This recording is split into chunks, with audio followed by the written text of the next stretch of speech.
हाथ होता है तो वो उसके शिक्षक का होता है। हम सभी के जीवन की जो सबसे पहली शिक्षक होती है वो हमारी माँ होती हैं। वो हमें ही सबसे पहले अक्षर ज्ञान वगैरह सिखाती है। सबके सफलताओं में शिक्षक का अलग-अलग शिक्षकों का हाथ होता है। वो नर्सरी से लेके हमें पूरे हायर एजुकेशन तक पढ़ाते हैं। आज के दिन हम अपने सभी शिक्षकों को हाथ जोड़कर नमन करते हैं, जिन्होंने हमको इतना पढ़ाया लिखाया, जो आज हमको काबिल बनाया। उन सभी शिक्षकों को हमको कहते हैं। बहुत सारे शिक्षक हमारे बीच हैं और हमारे बहुत सारे शिक्षक अब इस दुनिया में नहीं है। भगवान उन्हें स्वर्ग से भी ऊपर बैकुंठ धाम में स्थान दे, जिन्होंने बहुत ही लगन से मेहनत से पढ़ाया था।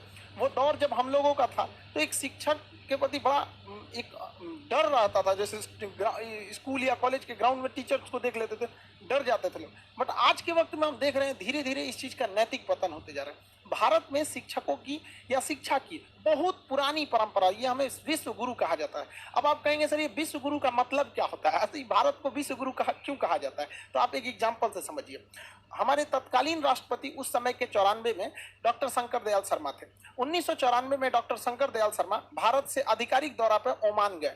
ओमान की राजधानी मस्कत पर जब हमारे राष्ट्रपति डॉक्टर शंकर दयाल शर्मा का हवाई जहाज लैंड किया, तो ओमान के जो किंग थे, वहां के राजा, वो कभी किसी को रिसीव करने एयरपोर्ट पर नहीं जाते। ये प्रोटोकॉल प्रोटोकॉल मतलब नियम कानून होता है।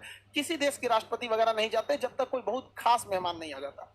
और लेकिन वहां पर किंग जो है वो प्रोटोकॉल तोड़ दिए। और अमूमन अगर कोई प्रोटोकॉल तोड़ के आता भी है तो वो रिसीव करने के लिए नीचे खड़ा रहता है और राष्ट्रपति खुद उतर के आते हैं। लेकिन ओमान के राजा के यानी ओमान के किंग के साथ ऐसा नहीं हुआ। हमारे डॉक्टर शंकर दयाल शर्मा अभी हवाई जहाज में बैठे ही थे, तो ओमान के किंग सीढ़ियों से चढ़कर खुद गए और डॉक्टर शंकर दयाल शर्मा को उनके सीट के पास से जाकर रिसीव करके उन्हें लेकर आए थे। जब ड्राइवर्स और बॉडीगार्ड ने उनको कहा गाड़ी में बैठे, तो वहां के किंग ने ड्राइवर को हटाकर खुद ड्राइव किए थे डॉक्टर शंकर दयाल शर्मा के गाड़ी को, हमारे राष्ट्रपति साहब के।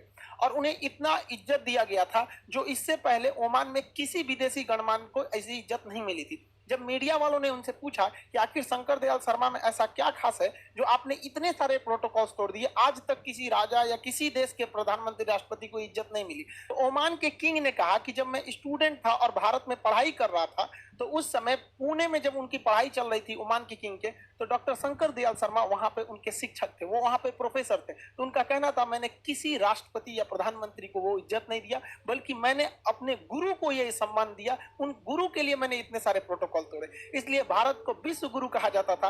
प्राचीन काल से आज तक बहुत सारे लोग भारत में आते हैं शिक्षा लेकर, बड़े बड़े पोस्ट पर